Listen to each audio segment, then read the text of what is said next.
and welcome back to my YouTube. Oh my god, it's been a while. It's been a month.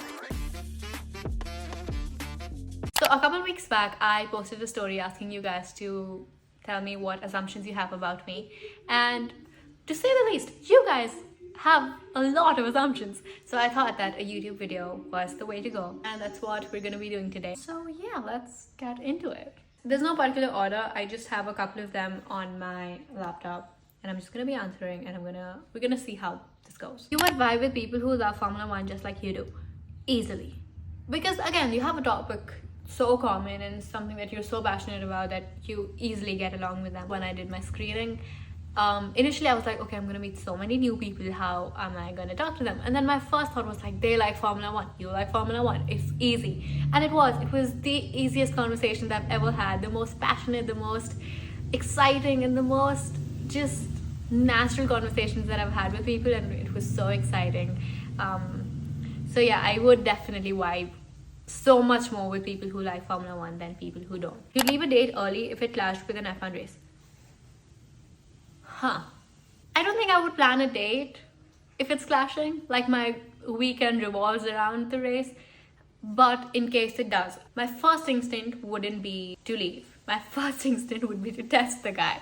So if he likes Formula One, great, we can both watch it together. If he doesn't like Formula One, then he should be open to me converting him into a fan, or me at least be open to my interests, right? Like, because if it's a date, if it's going to move forward, he should be willing and open to like my interests, and I should be open and willing to like his interests. So I would just test him out. If he's at least open to it, right? Open to the idea of watching a race. But if he's not, and if he's like completely dismissive about it, then I'll leave. You secretly like Max Verstappen a lot. I don't think it's a secret. Is it? I think I've now been more vocal about it. Last year I probably wasn't, because he was again in direct competition to Lando. I am a huge Max fan. I really like him. So if there's any race where Lando can't win, I would much rather have Max win over anyone else. So yeah, I didn't think it was a secret. I think I've been pretty vocal about it this season. You're dating someone secretly. I think it's a secret to me as well then. Because I'm really not. God, it's been long. It's been a while. I haven't dated anyone in college, so 3 years. That's a long time. Secret to me as well, who I'll be dating, because it's not even like, oh, maybe something can happen with this guy or this guy. It's like there's no one in my life. That's where I'm at. It's like I'm not even at the R of a relationship. You know what I mean? Like, it's that dry, and it's like I'm so busy also in my own life. I just don't feel like I can give what is required out of me in a relationship. You know what I mean? Like, when I finally date, I want to have the time to invest. I want to have the mental space to just really think about it, and because I'm the kind of girl who dates to marry. Maybe it's a little old school in this generation, but I am that person, right? Like, I don't want to just date around. I don't want to be on dating apps and stuff like that. It's just not what resonates with me, and I'm okay with waiting, and I'm okay with being with myself. I like being with myself, but I'm okay with doing all of that until and unless I meet the guy who is on the same page as me, and who wants the same things as me, and has wanted the same thing as me for a very long time. It shouldn't be that he's like going around with every single girl he sees, and then he meets me and he's like, oh yeah, I want to settle down with you. It's just a guy who has the same value system as me is very important. You want a topper in school? I wasn't. Yeah, no. I studied when I had to. I studied during exams because, I mean, that's the only time that mattered anyway. But yeah, in the 7th grade, I hated maths. I hated maths all through. In 7th grade, I almost failed. I almost failed that, and then I failed my French because that was my first year doing French and I didn't know anything. But I was like, yeah, okay, never mind. You can't fail me, or you can't detain me in the class till the 8th grade because CBSE. So I was like, I'm anyway going, it's fine, like whatever, like keep your grades. 10th grade is where I studied, because that's the first time where people tell you like, oh, people are gonna ask and whatever, right? And I'm like, okay. I think that also that time I was looking for a little bit of social validation, so I was like, okay, fine, I'll study, because in the 10th grade you're just a kid, you're a student, and studying is kind of the one place that you get a lot of validation from. So I studied and I got a 91, 92, which was good enough. I think when you're in the 90s, everyone's happy. 11th grade, did not study at all. It was COVID. Everything was online. Google was doing everything for me. And in the 12th grade, oh, in the 12th grade, I studied.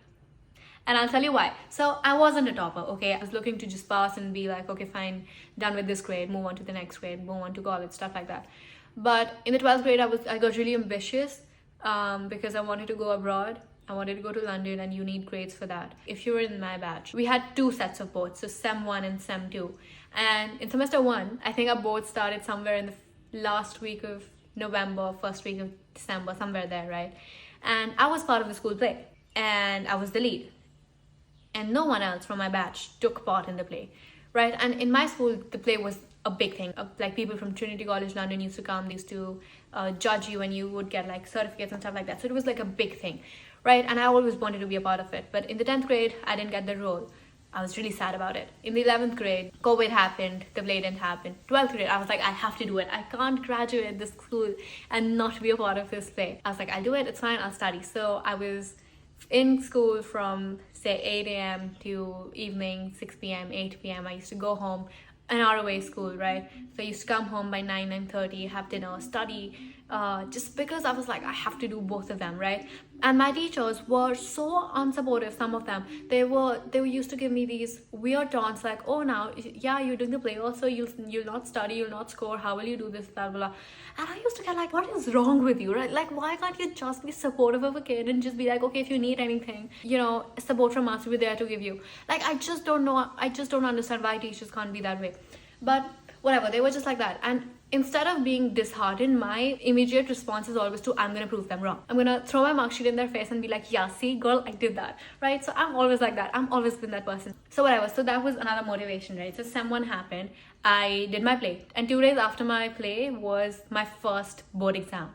So starting, doing the play, doing rehearsals, everything. That weekend was, that entire month was so packed. Also, I was in a relationship, so that was a whole different chapter was going on there, and it was so stressful.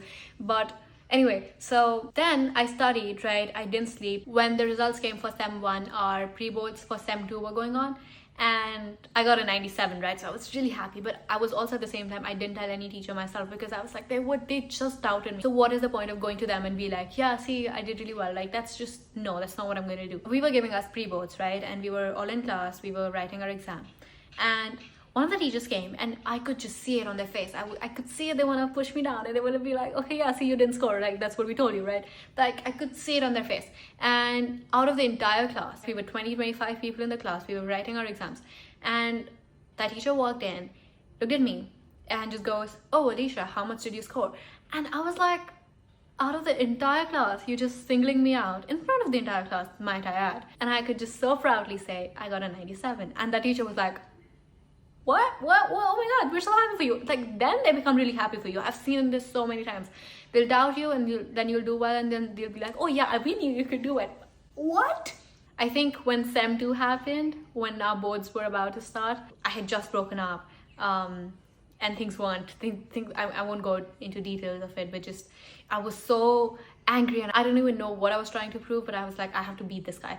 I don't care. I can't take any other revenge, because that's not who I am, and I don't want to be that kind of person. Not only going to help me get the satisfaction, but also help me in the future. So this is one thing I just have to do, right? So instead of dealing with all of my emotions, I was like, I'm going to put all of my energy into studying, and I'm going to study whatever I can, how much ever I can. And then overall, Sem 1, Sem 2, you mix it up, and I got a 97. And then I finished 6th in my batch. So maybe a topper there somewhere, even though those marks really don't matter, because at the end of the day, you have to give your entrances, and everything is based on that. If anyone now asks me how much I got in the 12th grade, I can very proudly say a good number. So yeah, I'm not really a topper, but I feel like just when it mattered, things aligned in a way that forced me to study and get a good grade. I'm assuming that you might marry a Formula 1 racer only. Great assumptions. Let's think about it. Would I actually? I don't want to think about if I can see myself marrying a Formula 1 driver. Like, that's very unrealistic. But if we are being unrealistic, do I think I would? Probably not. Like, I'm so hellbent on being independent, and I want to be Alicia Arora. I don't want to be so-and-so's girlfriend. You know what I'm saying? Like, good for them. Like, people who are dating Formula 1 drivers, good for them. Like, great, whatever. But I just want to be Alisha Arora first, right? Like if one day someone introduces me and they're like, oh, hi, this is the guy's name and this is his girlfriend, and that's it. Like, I'm no one else, but I'm just someone's girlfriend. Like, that's not, no, that's just not, never gonna happen. Being very unrealistic here. But one day, when I am whatever I want to be, wherever I want to be, right? Once I reach that level and then I'm dating a Formula 1 driver, great. Sure. Maybe. It is very unrealistic, guys. Don't come at me. It's your assumption, not mine. You are super popular in your college and school. Define popular, because I was well known, for sure. My seniors knew who I was, my batchmates knew who I was, my juniors knew who I was, all the teachers knew who I was. But that's being well known. The popular group that you, like, the stereotypical popular group, I wasn't a part of it. I never wanted to be a part of it because I felt like I would have to change myself too much to fit in that group. And that is something that I'm never okay with. I don't want to have to change myself to a point where I don't even recognize myself. In the sense that they used to drink a lot, they used to go out, stay out at night for a long time, just stuff like that. And it's just something that, again, didn't resonate with me. I'm very okay, even if I'm not okay, I learned to be okay with just being myself. I feel like it sounds so easy to, oh, I like being myself, right? Like, you know, I like my own company and stuff like that. It's so easy to say that. But when you're in a crowd and you have to stand alone, it's so different. Somehow my life was put in such situations where I had to really hold my own ground and be like, okay, this is what I believe in. And everyone can go to the right, but if I feel like left is the way to go, I will take the left. Because I took that way and just didn't make an effort to hang out with that kind of group, I wasn't popular in the stereotypical sense of the word. And same as in college. I mean, everyone knew who I was, be it different courses, but also because I hated college so much, I used to walk in. My first class was at 7 a.m, so I used to walk in at 6:58, reach class at 7. My college usually ended at 11:30, 12:30, and then like 2 minutes late, I used to just head out for home. I guess you're a completely shy person behind the cameras. I was. I think so. Being in front of the camera is something that I've always been comfortable with. I was very scared of being on stage. Live audience and live reactions, and you're getting the feedback loop is so strong because you can see their expressions, whether they're nodding, whether they're shaking their head, what they're talking about. You can see their expression and you internalize it so quickly. And you're also so nervous and you're more likely to pick on the negative aspect or the things that you perceive as negative. And that just ruins everything. But on camera, you can do a lot of takes. You can improvise and then you can be like, okay, this is working, this is not working. I am still shy, but I think I just know how to overcome that in that instant.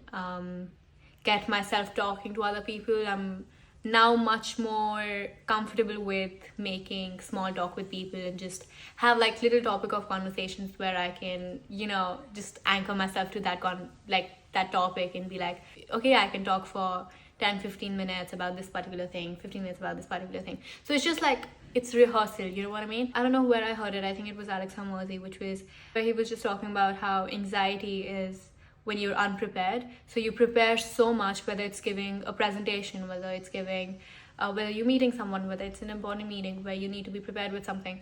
You practice it so much that by the end of it, you're bored. You're bored by the material. And that only happens when you practice it so well and it's just becomes a part of you. And that's what I did. That's why it just doesn't feel unnatural or shy or stuff like that. I'm an introvert for sure, but I feel like people also use being shy and being introvert as synonyms, but that's completely different. An introvert is someone who sort of gets energized when they spend time with themselves, and that's for sure who I am. Whether it's after a shoot, whether it's after a meetup or stuff like that, I need to spend time with myself. I need to just come back, ground myself, and be like, okay, now for like a little while, I don't want to speak to anyone. So I am an introvert, but I'm not shy. I was a shy kid, but I am just, no, I guess I'm not shy. You actually do like to study and not hate school. I hated college. I hated it so much. Especially by the end of it, like I was in college for 3 years and I think a year and a half into it, I was done. I used to call my mom every single day after college and I was like, I am dropping out tomorrow. I'm not going from tomorrow. And every single day that poor lady was like, please, one day, just push through. And she did that for a year and a half. And then it finally got over and I gave my exams and I passed and everything is over now. So thank God. I hated it not because I didn't like the subjects, but just my My teachers, I feel like I didn't get along very well with them. I didn't like their particular style of teaching. Just the general atmosphere of it, I feel like wasn't my kind. You should align with the kind of teaching style and the kind of environment that you're in while you're studying for you to really like it. But I didn't get that. So I feel like that really took a toll on me, and that stressed me out a lot, and that's why I not only started hating college but also my subjects. But about school, I liked school. I loved going. Even if my parents were like, okay,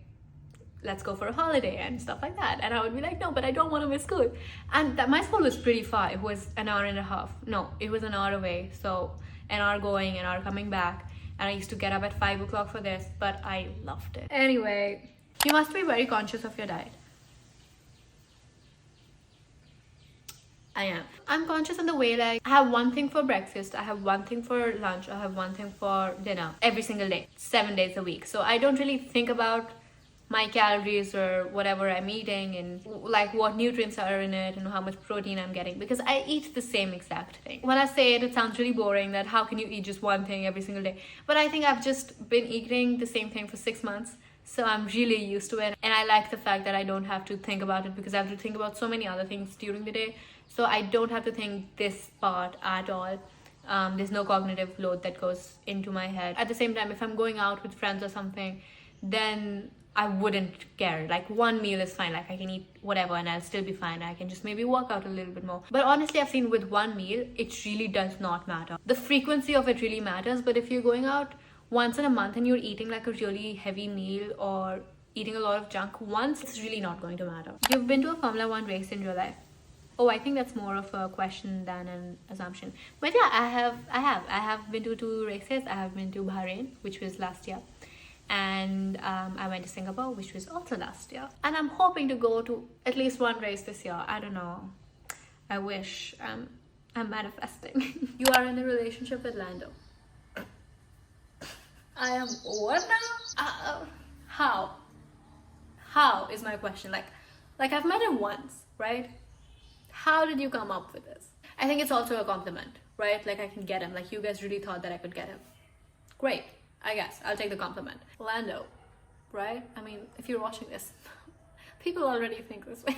No. If this goes out, then people are just gonna think that I like him because he's good looking and I want to date him. That's mine. That's your assumption, not mine. Okay, that's your assumption. You're making this. I have to really defend myself. No, because I'm honestly very scared to say stuff like this. Like, I really want to just keep it so professional and not joke about this stuff, because people don't take it as a joke, and then they'll be like, oh, you like him because he's good looking and stuff like that, and I don't want to hear that. I like him because I think he's good. I think he's a good person. I think he's a good driver. I think he can win the world championship. Don't come at me for that, okay? I think that's my opinion. Let it be. He wore my bracelet, okay? And he was the sweetest guy when I met him. That's my driver, okay? And a lot of people also say that he bottles it under pressure. Have you seen Australia 2025? Have you seen Abu Dhabi 2024? That was pressure. Especially Abu Dhabi 2024, that was a lot of pressure. Charles Leclerc was logged in, okay? Logged in, like P19 to, I don't know, P11, right? He was in the first lap or something. Logged in. Oscar not crashed, but like made contact with Max on turn 1. He was out. He was not in contention for points, right? Okay? Whoever won between Norris, Leclerc or Sainz would win the championship. 2 Ferrari drivers, 1 McLaren driver. Whoever won will win the constructors. And he won it, okay? So just, I don't want to hear it. I just don't want to hear it. You can say whatever you want, but that is my driver, okay? I will defend it. I have to defend it. Put a lot of effort in your content and F1 knowledge to avoid people see you as just another F1 eagle without knowledge. That is very true. I feel like that was also one part of content creation which I was really scared of. As a girl, it's automatically assumed by a lot of guys that they like Formula One because the drivers are hot. If a girl says that they're a Charles Leclerc fan, people will automatically assume that they are a fan because the driver is good looking, but that never happens when a guy says that. Like, do you really think that a girl or anyone in that matter has so much time to spend on a sport that they don't enjoy just because a certain someone is good looking? Like, I genuinely think that there are so many footballers and there's so many even hockey players that are so insanely attractive, but I cannot put myself through those those many hours to understand a sport, to watch interviews and to watch whatever, like their matches or something, that is so insane. Like, no one in their right mind has the time to spend their entire weekend, 24 weekends, to watch guys go around a track wearing a helmet, wearing gloves, wearing their race suit, where literally no skin is visible. Listen, no one is doing that. So I think if you're a guy and you've ever said that to a girl, just think about the logic. There's no logic behind that. But yeah, also I just really like the sport in general, and I think I get really obsessed with things. If I just like one topic, I'll go so in depth and be like, I have to know every single thing about this. Like, I don't care if it takes weeks. It just has to be done. So I think with Formula 1 also, that's what happened when I started watching it. Okay, scored really good in 12th, but chose psychology because couldn't clear NEET. No, I never wanted to do NEET. I never wanted to be a doctor, so I never appeared for NEET. I chose psychology because it was just the one subject that really interested me, and the one subject where I felt even if I don't pursue it, I could really use it in my life, and I do. I use it to manipulate a lot of people. Study personality, and you can take bits and parts of it and be like, yeah, and you can just get your way around with people. So I think I use it in that. I'm kidding, I don't. But yeah, it was that one subject where I felt like even if I don't pursue it, I could really use it in my life. And some things that really interest me in psych in particular is studying about childhood, studying about personality and attachment styles, and why people do what they do in terms of what happened to them in their childhood. And I feel like that really helps me understand myself, understand other people. I try to analyze my parents and my brother and just people who are close to me, and I feel like that would also help me later in life when I have a family of my own. Everything happens to you in your childhood matters, right? But at the same time, I feel like after a point of time, you are no longer a product of your environment and more of the choices and decisions that you make, that you consciously take, and that defines who you are and who you become and what happens with your life. So just where that switch happens or what circumstances brings that switch about is something that I really like reading and understanding, and I still do, even though I've graduated. I graduated last month. So yeah, I think that is why I chose psych, and not because I couldn't clear NEET. I never wanted to do NEET. You're an FC Barcelona fan. Please be and not break my heart. I'm going to shatter your heart by saying I don't even like football. Sorry. You say you love Lando, but deep down, I think it's Oscar. I love the duality, because I'll show you another one which says that I guess you just hate Oscar. I don't know where it is right now, but I'll put something on the screen. It's so exciting for me to read these assumptions, because two people have completely different opinions on this. Like, oh, maybe you say you're a Lando fan, but you're deep down an Oscar fan. And this one is saying you hate Oscar, you don't like him. And I'm like, okay. But to answer your assumption, I like Oscar. But see, when the lights go out, I'm a Lando fan, right? I can like as many rivals as I want, but once the lights go out, I'm rooting for one. So off track, I'm team Lando Oscar, right? I like both of them. I like their dynamic. I like the team. But when the lights go out, I am Team Norris. I can't help it. Everyone asks you out. No, they don't. I don't know the reason, but also I feel like if I have to guess one reason, it's because I don't get close to people at all. I just don't even like people like that. Like, I haven't come across someone who's so my type that I can just go on talking to them for a long time. It's just been so friendly, and I've just kept it that way. So I don't know. I haven't met anyone that I've liked so much that I can even give them the indication to be like, oh, maybe you should ask me out. You know what I mean? Like, when you ask someone out, you're almost always sure that they are going to say yes, and that's why you're asking them out, right? I don't think most people are okay with being so vulnerable, in the sense that when they don't know the answer, they will still ask someone out, right? Mostly it's been that you've been talking for a while, you've gotten all the hints that you need from the other side, and that's when you like sort of put your heart out there and you're like, can I be your boyfriend? And this is very important. If you're a guy and if you're watching this, if you ever have to ask someone out, you do not say, will you be my girlfriend? Just no. You ask the girl, okay?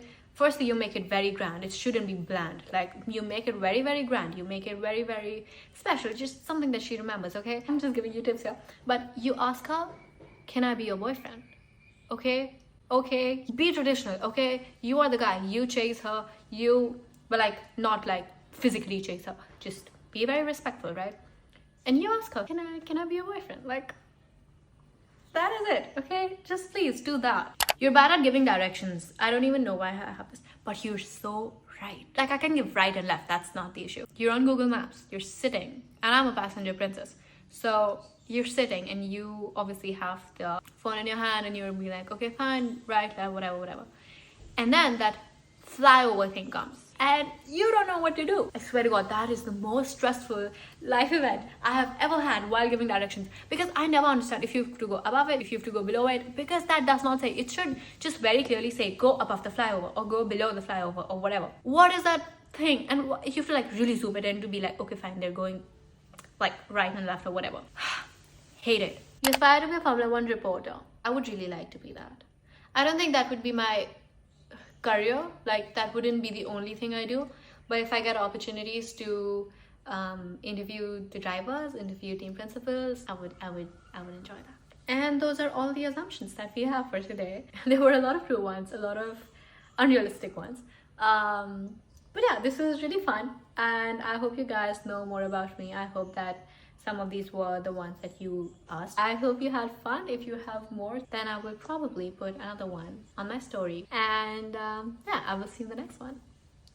Bye.